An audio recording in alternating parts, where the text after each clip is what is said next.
Cabinet की बैठक को लेकर के बड़ा अपडेट आपको दे रहे हैं। मंत्रियों को भेजा जा चुका एजेंडा। राजस्व, वित्त सहित विभागों के 15 एजेंडे हैं। कर्मचारियों के लाभ से जुड़े नियम संशोधन के प्रकरण। नियम संशोधन के करीब 4 प्रकरणों में से एक है वित्त विभाग का प्रकरण। सेवा में रहते हुए मौत पर मिलने वाली राशि में 10% की बढ़ोतरी। एक सेवा नियम में संशोधन के जरिए 20 से 25 लाख करने का भी एजेंडा है। राजस्व विभाग के करीब 7 प्रकरण हैं, जिसमें ज्यादातर भूमि आवंटन के प्रकरणों को लेकर विचार होगा।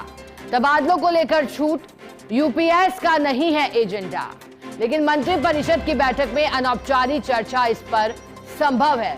और जानकारी दे दें, चूंकि आज भजनलाल कैबिनेट की बैठक के दरमियान अब बताया जा रहा था कि एक तो विकसित राजस्थान 2047 की जो संकल्पना विकसित भारत की है, वही परिदृश्य राजस्थान में किस तरह से बनाया जाए, इस पर चर्चा मुमकिन है।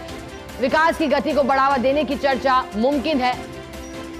राइजिंग राजस्थान की चर्चा मुमकिन है, लेकिन अब यहां पर चर्चा हो रही है उन एजेंडों की जो मंत्रियों को भेजा गया। हमारे साथ associate editor doctor Rituraj Sharma जुड़े हैं। ऋतुराज जी, 15 एजेंडे मंत्रियों को भेजे गए हैं, वो कौन कौन से एजेंडे हैं जो कि भजनलाल कैबिनेट में चर्चाओं का विषय है?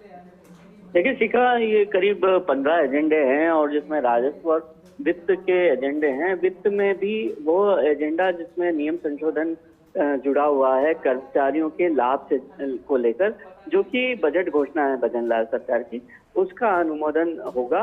और जो मुख्यतः जो बात सामने आ रही है उसमें यह है कि जो कर्मचारियों की मौत पर, सेवा रहते मौत पर जो राशि 20 से 25 लाख करने की बजट घोषणा थी, इससे संबंधित जो भी बजट घोषणा थी उसका अनुमोदन संभव है। इसी तरह से जो पेंशन की राशि है उसमें बढ़ोतरी संबंधी बजट घोषणा का एजेंडा संभव है। इसके साथ साथ जो अतिवृष्टि या जो हालात हुए हैं उसको मद्देनजर अनौपचारिक यहाँ पर समीक्षा हो सकती है। वहीं राइजिंग राजस्थान समिट की पूरी जो तैयारियां हैं और किस तरह से रोड शो रहेंगे जगह जगह पर, उनकी पूरी समीक्षा यहाँ पर की जाएगी।